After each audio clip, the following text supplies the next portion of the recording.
Good afternoon. Hey, in here early. Good to see everybody. Good to see everybody. Happy Thursday, right? Today is Thursday, right? It's been one of those weeks. It's been one of those weeks. It's end of month. I hope you guys are busy closing deals just as we are. I am so excited to see you guys. I'm excited to have this conversation. Good afternoon. Hey, you guys don't know how encouraging and how excited I am to have this conversation with you guys about just different things to grow your business so that you can learn and really just have more opportunities for to grow your business. And so without further ado, we're going to get into today's discussion, and this discussion is similar to last week's discussion regarding short sales, really about understanding opportunities to grow inventory. Right. Hey, Mr. Linder, how are you? Anne Marie, Bright Eyes. I see everybody. Latavian. Latavian's been wearing me out with questions about these unconventional transactions. And so hopefully today will bring a little bit more clarity and insight to you guys regarding specifically wholesale transactions. With that being said, we're going to get right into the discussion today. And that is wholesale transaction basics. Wholesale transaction basics. And we're literally going to have the discussion just as it's titled. We're going to talk about wholesale transactions and the basics of it. You know that, we obviously come here on our lunch break. So there's not, it's a limited amount of time, right? And if necessary, guys, that we could always jump back on another day and have a more in-depth conversation. But you know how I am. I want you guys to always be aware, always be knowledgeable about what's going on in the market, so that if anyone comes to you with any question as a real estate professional, you can either give them an intelligent answer or be able to say, you know what? That's a good question. Let me get right back to you. Come and ask me like Latavian does, text me, and I'll give you the answer when I can. With that being said, for those who I have not had an opportunity to meet before, my name is Racole Jackson. Hey, I am the founder of Title Xperts and your Title Xperts University. I am a graduate of the University of Florida, go Gators, originally from Florida. Got my Juris Doctorate from Santa Clara University School of Law in California, my LLM from the University of Miami School of Law, and I am a proud licensed Florida real estate sales professional. You guys know that I got my first license in California while in law school there. Came back home, got it here at home, even before I got my bar card. With that being said, today's objective is to give you help that you understand wholesale transaction basics and give you the information that you can use to identify opportunities and service potential clients. What does that mean? That means that you may have opportunities yourself to engage in a wholesale transaction, or a client may come to you and say, what is this wholesale thing? Someone brought me a deal. Hey, someone brought me a deal. They're saying that it's wholesale. What does that even mean, right? What does that even mean? So what this webinar is not, again, it's our lunch break. It's our lunch break. It is not legal advice, right? We don't have enough time for that. Or is also not everything that you will need to know about wholesale transactions. It's just not it, right? It's just 30 minutes. It's enough to give you the fundamentals, the basics. There are, as I understand it, there's whole courses on wholesaling that you can jump out there and take.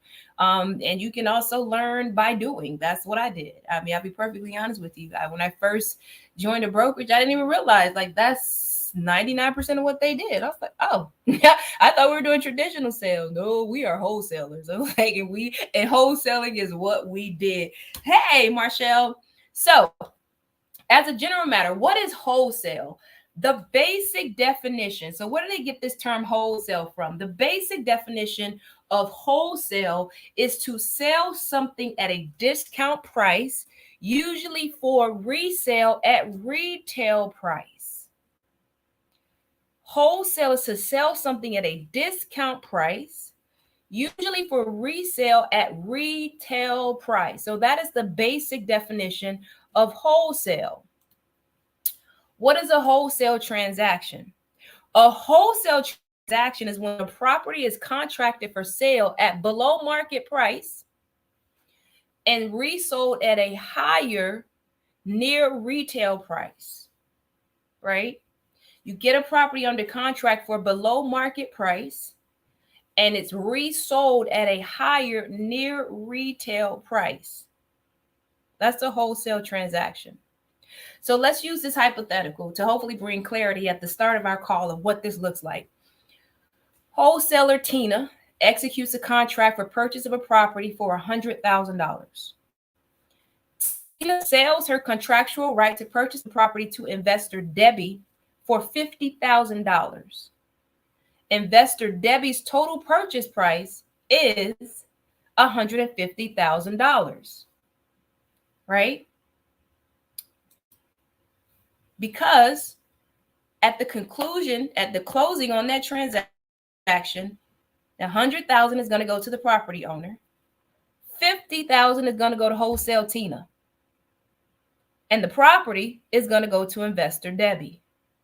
Guys, that's a wholesale transaction all day long. Tina just made $50,000 for finding an investor's flip opportunity. That's the essence of wholesaling when you're not taking that property, rehabbing it, and reselling it yourself. The investor, the end investor, is paying you for the opportunity that they have to invest in that property. And you've made $50,000. So someone said one more time. Let's do it one more time. So wholesaler Tina, I'm actually going to even go back for you. Wholesaler Tina, Tina's our wholesaler. She executes a contract with Mary Jane for the purchase of Mary Jane's property for $100,000. She goes under contract for $100,000. Tina then goes and sells her contractual right to purchase that property from Mary Jane for $100,000. She sells that to investor Debbie for $50,000. Investor Debbie's total cost for the purposes of acquiring this property is $150,000. At closing, $100,000 of that is going to go to the property owner because that's what she agreed to sell her property for. $50,000 is going to go to wholesaler Tina because that's what she sold her right to purchase the property for $100,000. She sold that to investor Debbie. She sold the opportunity to investor Debbie for $50,000. And investor Debbie's total cost is $150,000. She's going to get the property. All right. So that is the essence of how a wholesale transaction works. Now let's get into some of the fundamental basics. First of all, you will be shocked. Some may be happy. Some may be feeling indifferent about this. A real estate license is not required to wholesale. And as a matter of fact, most wholesalers or investors are not real estate agents because you don't need a license. You guys know that you need a license to represent someone to sell and having access through the MLS, right? There's specific functions that you can serve as only a licensed real estate agent, but simply finding an investment opportunity and going under contract, that doesn't require a real estate license. Yep. That does not require a real estate license at all. And so therefore, you will know that investors, they purchase properties all over the US and they're not licensed real estate professionals, right? That's a good question. Someone says there a special form for wholesale. We're going to get to that later in our discussion. That's a very good question. So the other basic is you want to know is how do we identify wholesale transactions? Generally, properties that are sold via wholesale are usually in bad shape, right? There's a lot of deferred maintenance and the owner does not have the desire or the resources to rehab and resell the property. Guys, all those properties you're seeing in some blighted areas, deferred maintenance, or the property might not even be in a bad area. The property was just left, it was deeded to someone who maybe passed away, they moved away, whatever the case. They just deferred maintenance. Someone was living there that just really did not maintain the property, they passed away, and it's really just deferred maintenance. Someone just left it unkept. But if that property is repaired, it's worth a good amount of money. That's a wholesale opportunity. How do you find wholesale transactions? Like I just mentioned, you drive by.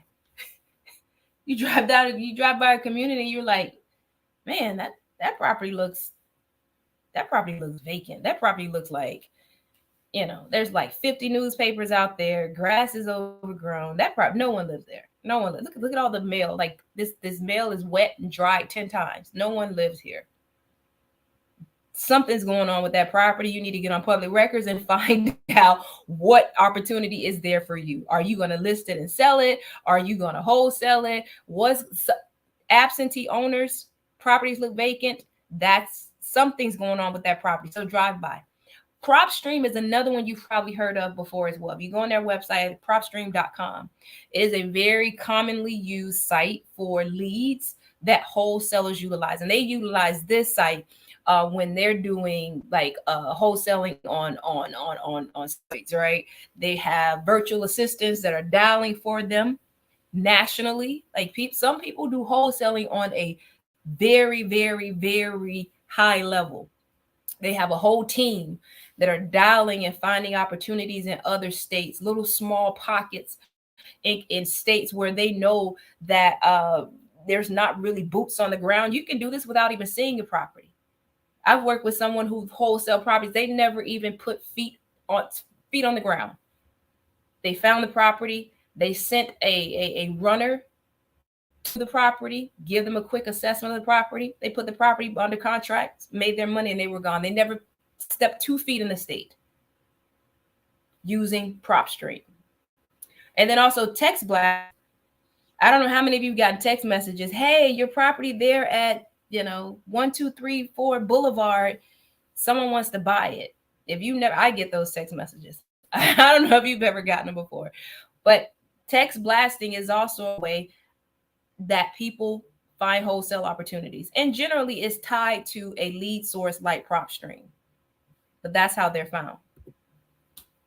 So how do we do the math? How do we even determine how wholesaler Tina came up with $100,000 to offer to the owner, $50,000 as the requested price to for investor Debbie, right? How did she come up with those numbers? First of all, what is the property currently worth? Right? Let's see, 1 second. How do you find out? Let's see this question. How do you find out who owns the property and how to contact them? I see this all the time when driving for cash. There you go. So listen, you guys have access. Everyone has access to public records, the property appraiser. You're going to put that address in the property appraiser's page and see who they say the owner is.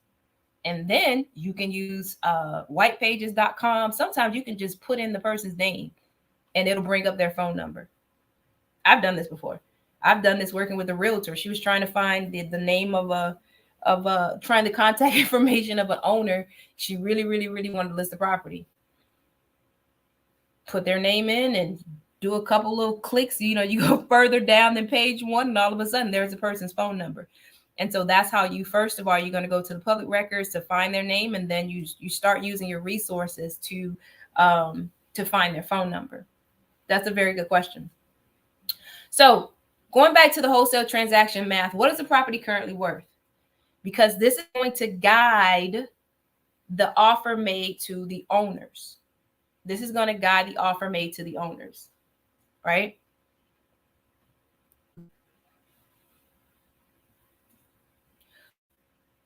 That's a good question about the legalities. We're going to hit that at the end. That's a good question. The taping says most time the contact info is not valid. That's true. Guess what? That's when you have to use various resources, whitepages.com, skip tracing systems. Propstream has a skip tracing. You're going to have to do your due diligence to find the contact information, right? Here's the deal. I'm going to tell you one thing about this wholesaling thing, and this is a common phrase, and it's definitely relevant to this. If it were easy, everybody would be doing it. If it were easy, everyone would be doing it. It's not impossible, because obviously there are a lot of people that are doing and they're being very successful at it. But it's gonna take work, it's gonna take practice, it's gonna take you learning how to facilitate this. But once you get it down, you can do this like clockwork. This is what a lot of people are doing exclusively. Okay, so let's continue with the math. What is the property worth after repairs? What is the cost of repairs? This is going to guide the price of the property to the investor. I'm going to show you what this looks like. So let's say, for example, using our hypothetical, the property after repair value is $300,000. That same property that Mary Jane owns, that has the 50 newspapers sitting outside, the mail in the mailbox that clearly looks like it's been rained on 10 times and dried 10 more times. That property is actually worth $300,000 if it's fixed up. It's in a community that is worth $300,000, but the current value of the property is $100,000. In its current state, it's only worth $100,000, right? You go in, and this is where you put systems in place. Guys, literally, you can have a system in place. I've done this. I did this when I first moved back to Florida after law school, representing investors and wholesalers. You have a system where you already know we use this tile. This tile is X number of dollars per square foot, right? We use these cabinets, we use this sink, we use this tub, we use this paint, and it's just a checklist. It's a formula at that point. How many square feet of tile does this property need? Okay, 500 square feet of tile at 50 cents per square foot, $250, right? How much paint does it need? We know how much it costs to repair a kitchen. You should literally have that as a quick checklist so that you can just run into the property, do quick math, and say that after the repairs that are needed in this property, about $50,000. About $50,000. So current value is 100, cost of repairs is 50. So then the investor's price is 150, right? She's going to pay 150 for the purchase. It's missing a line here. Her $50,000 in repairs, this is missing a line. For the $50,000 in repairs, her all in is $200,000 with a potential return of $100,000. That's missing a line. So let's do that math again, because that's missing a line. The after repair value is $300,000. The current value of the property is $100,000. Cost of repairs is about $50,000. Her price to purchase the property is $150,000. Her cost to repair the property is $200,000. So her potential return, if she sells this property at $300,000, is $100,000. Now, obviously, you have to consider carrying and closing costs, but that is the math. That is the math. Let's run it again. After repair value is $300,000. Tina got it under contract. She knew this property's worth $300,000. Easy if we get it up to market standards as far as its condition. I can get it from the owner for $100,000. That's all they want. They live in Timbuktu. They have zero interest in coming back to this property in Fort Lauderdale, Florida. Zero interest. They just want the cash and they're gone. They're gone. Right? Investor Debbie says, "Oh, I'll give you the $150, and I have the $50 to make the repairs. Yes, I'm willing to make that average $100,000 profit. That's a deal I'll take all day long." That's the math, guys. That's the math. Now, that is the math. Here's a little twist for you. That's the math when someone's doing the transaction via, you're looking at assignment of contract. There are two ways to facilitate this wholesale transaction. You can, that's the math. You can facilitate the sale of that property via an assignment of contract, Let's look at that method first. Wholesaler Tina executes a contract with Mary Jane. We still have our same hypothetical. She executes a contract with Mary Jane for the purchase of the property for $100,000. In her contract is the right to assign the contract. Does this sound familiar to you? I'm not telling you to use the FAR bar as is. Matter of fact, I suggest that you not use that. There are too many other rights and responsibilities in that contract for you to use that under wholesale transactions. I just suggest that you not do that. That's a whole separate conversation. But in her contract agreement, she has the right to assign the contract. So the next step is Tina is going to sell her contractual right to purchase the property. She's selling that to investor Debbie, and that's going to be documented by an assignment of contract agreement. That's a separate agreement. Tina is under contract with the owner. That's one contract. She's under contract with the investor to purchase her contract. That's an assignment of contract agreement. Two different agreements. Investor Debbie will pay $150,000 at closing, plus closing costs if negotiated. All right. At closing, the property will be conveyed to investor Debbie. She purchased the right to take title to that property. So at closing, title is going to be conveyed to investor Debbie. $100,000 will go to the owner. $50,000 will go to wholesaler Tina, all on the settlement statement. Again, assignment of contract. At closing, closing agent is going to prepare the documents. That title is going to go to investor Debbie. Settlement statement is going to reflect $100,000 to the owner because that's what the owner expects. Remember, your first contract is for $100,000. $50,000 to wholesaler Tina. We're closed and funded. Here's the twist. Here's the second option.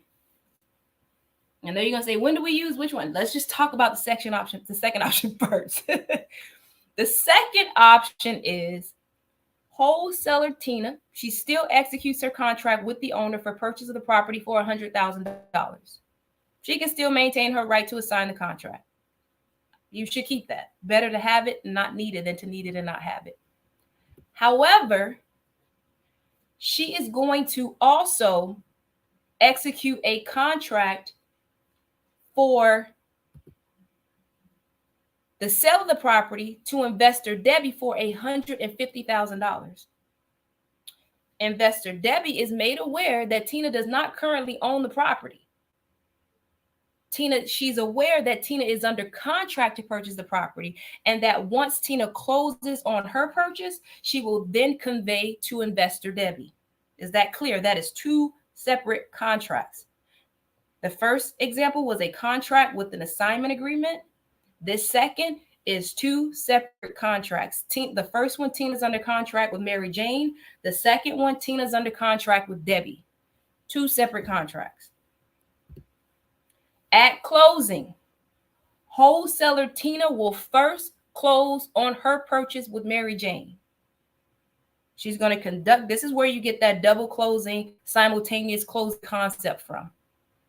She's going to close on her transaction with Mary Jane. Then she's going to immediately close on her sale to investor Debbie. Simultaneous / double closing.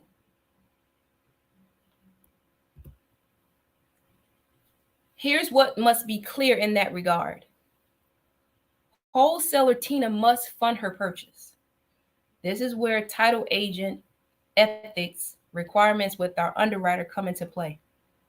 Tina must fund her purchase. Tina must bring $100,000 to closing to fund Mary Jane.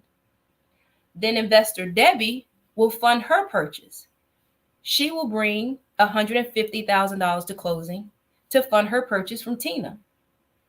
The title agent, I say generally, they should not, but hey, people run their office the way they want to. The title agent generally will not allow the use of funds from investor Debbie to fund the first purchase from the property owner. What does that mean? You can't come to closing and say, just sign the documents. and then sign the documents with Mary Jane, and then let's sign the documents with Debbie, and then when Debbie deposits her cash to close, you just take those monies, give 100 to Mary Jane, give me 50. That is not how it's supposed to work. I'll just say that. Wholesaler Tina needs to fund her purchase. Investor Debbie will fund her purchase. Everyone gets what they bargained and agreed for, and they leave. So here are some of the considerations. I know someone's already thinking, why would I do an assignment of contract? In what situations would I do an assignment versus a separate contract? Well, first of all, based on the last slide that we just discussed, you can, if you don't have the monies, let's say, for example, you're new, and this is how a lot of people started out. You don't have the funds. You don't have $100,000 to fund the second transaction. You just don't, right? But you're being paid because you at least you did the legwork. You did the legwork to find an investment opportunity, and that's what you're being compensated for, right? And so in that case, because you don't have the monies to fund a separate contract with a double or simultaneous closing, then you want to do an assignment. With an assignment, you have to bring no money. No money. The only monies that you bring is whatever you agree to as maybe an escrow deposit to the property owner. But can you imagine that you're literally, this is how you make money? You find opportunities, and there's people do this all the time, but you're finding opportunities for others to invest. So that's when you would do an assignment. And then as a general matter, you say, well, why would I wholesale? Same concept. I don't have that $50,000 or $150,000 actually, plus carrying costs, plus closing costs to get this property up to market standards to resell it at $300,000. But if I do a couple of these, then I will eventually have my own funds, right? To be able to do these deals myself, to be able to make the 100,000 or so in net income from a deal. So that's how you work yourself up to being able to become literally the end investor versus wholesaling. But then let's be honest, sometimes you may just want to pass on a deal. You got an opportunity, and you just don't. You're busy. You know your funds are tied up in, let's say, 4 other deals, and you just really don't have the liquid to go and take on a 5th project. Wholesale it. Assign your right to someone else. Right? So let's see some of the questions here. So someone asked about ethics as a, oh, no. Let me finish the contract documents. That's important because someone asked. So number 1, I do not suggest that you use a FAR as is contract. There's too much in there. You can and you should have your own contract documents. You should have your own contract documents for these scenarios, because these are some things you want to consider. Number 1, and if you've had this conversation with me before, you want to consider non-compete, non-circumvent. One of the biggest hurdles that you're going to have to overcome in these transactions is your end buyer circumventing you. That means going around you to the seller and then going under contract with the seller directly, or the other way around. The seller figures out, like when you initially had the conversation, they were okay with it, but now they're figuring out, wait a minute, I could actually get 150. You're under contract for, to get additional 50,000 on top of what you're already giving me. I could get the 150. So your documents, your process is going to have to address non-compete, non-circumvent. There are ways to do that. Again, our conversation today is beyond that. If you get into some of these groups, there's some stuff out there. All right. So that's the contract documents, and I hope I answered that question. So let's get into some of these. Someone said I have a whole course and haven't been able to implement it yet. Listen, you're ahead of me. You're ahead of me. Someone said, how do you ensure that this doesn't happen? Again, contractual. There's some contractual things you can do. There's some practical things you can do. Again, wait till the next slide and I'll tell you some other stuff. Let me see here. Let's get to some of these questions. This goes to your question about how do you assure this doesn't happen. You want to make sure when you're doing this, guys, you need a real estate attorney on deck. I promise you, you need a real estate attorney on deck, because you might have to threaten a couple people. you might have to show them that you mean business. You might have to enforce some rights and responsibilities. You might have to draft some documents. You might have to record some documents. And you don't want to go at this alone. So can you retain me? Unfortunately not. I gotta be honest with you. I don't, and that's exactly why I do not have time for that. I do not have time for that. Again, like I told you, I did this for a couple years. And it's actually fun. I like being in the field. It's fun. But right now I don't. But I'm sure that there are some attorneys out there. As a matter of fact, I'm trying to remember a name right now that I did a couple deals with. And I know for sure he closes these deals. I did the closing with him down in South Florida. It's going to come to me, and I'm going to share it with you guys. Let me get to some of these other questions. So I answered the question about what are the legalities being a realtor and wholesaling? That's a very good question. So that's a consideration. One, as a realtor, you got to be honest. And what does that mean? You got to be ethical.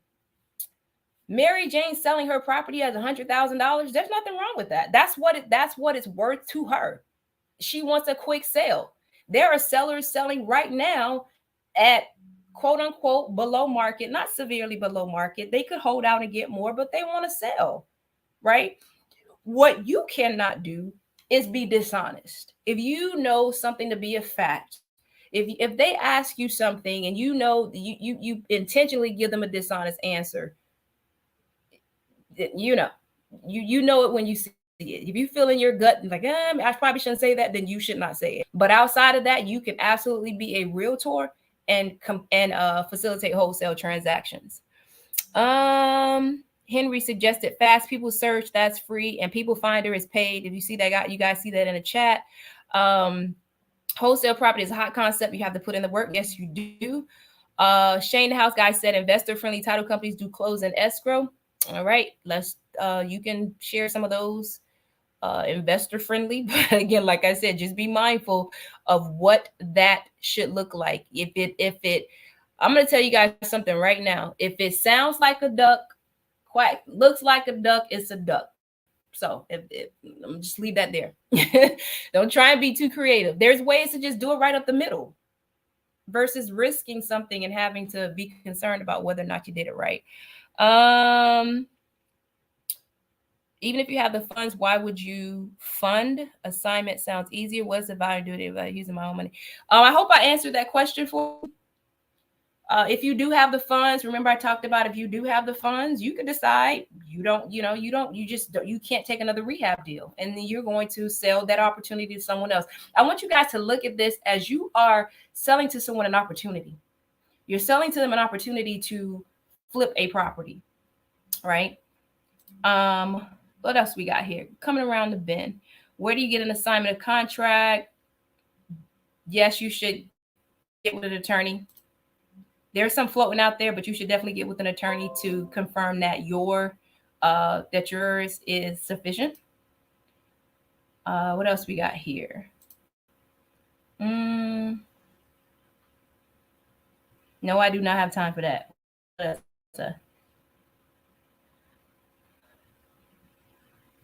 All right. That looks like all of the questions. We did good timing. I was like, how am I get all of this out? It's a lot. And hopefully I wanted to make sure that you guys understood the concept without, again, having to delve too much in it. Like it's been said, there's whole classes on this. There's whole like literal weeks long classes on this that you can take. What was your question? I'm sorry. Restate your question. No, you're welcome. How long have you personally held the contract? How many days was seller usually okay with this? It varies. You really, because this is an investor, and your investor is this is cash transaction. So you're not holding these contracts for very long. You're not holding them for long. You shouldn't agree to hold them for long. These are cash transactions. This is where you get into your hard money lenders, right? I know you guys are familiar with hard money lenders. This is where investors have hard money lenders. They're ready to pounce on and take advantage of these opportunities. 10 days, again, is negotiable. 10 days might work for someone. Someone could, an investor, if Debbie's like, I can go look at the property right now. So she doesn't need 10 days. I can go look, I can run my numbers, I can confirm that it's $50,000 in repairs, $300,000 after repair, and we're good. And she already has the funds.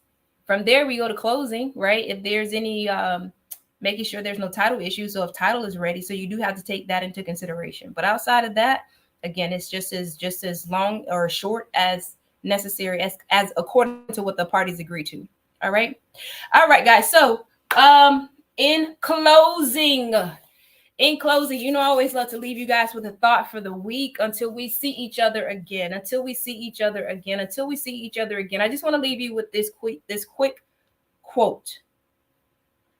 Don't retreat. Instead, reload. Don't retreat. Reload, guys. They're talking about a recession. They're talking about sales opportunities slowing down. Guess what, guys? That means you need to reload. You need to rebrand. You need to re-engage. Yes, that means that deals are not coming as easily as they were, but they're still coming. We're still closing. You can take market share. Don't retreat. Instead, reload. And yes, I want you to look at it as in the military. I want you guys to reload and come out guns blazing. Get on your phones, guys. Get on social media. Get in front of your people. Don't back up. This is not the time to go silent. This is the time to get in front of all of your people and answer their questions about the market. Don't retreat. Reload. Learn yourself what's going on. Learn what you need to say. Learn what opportunities are out there. And go out there, guys, guns blazing. All right? All right, guys. I love you more than you know. It's always a pleasure to spend my Thursday lunch breaks with you guys. And if there is nothing else, I will see you guys next week. Bye.